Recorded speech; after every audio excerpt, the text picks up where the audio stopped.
In this video, I'll show you how to upload a zip file to GitHub in about 2 minutes. Start by going to github.com and signing in.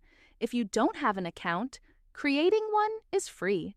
Enter your username or email and password, then click Sign In to reach your dashboard. From your dashboard, navigate to the repository where you want to upload your file. If you don't have one yet, create it now. Once inside the repository, click Add File and Upload Files. Drag and drop your zip file onto the upload area or use the file browser to locate it on your computer. Once it appears on the page, scroll down and click Commit Changes. Add a short description if you'd like. This helps you and any collaborators understand what was uploaded and why. That's it. Your zip file is now saved to the repository. Knowing how to manage files like this keeps your projects organized and makes collaboration on GitHub much easier. See you in the next one.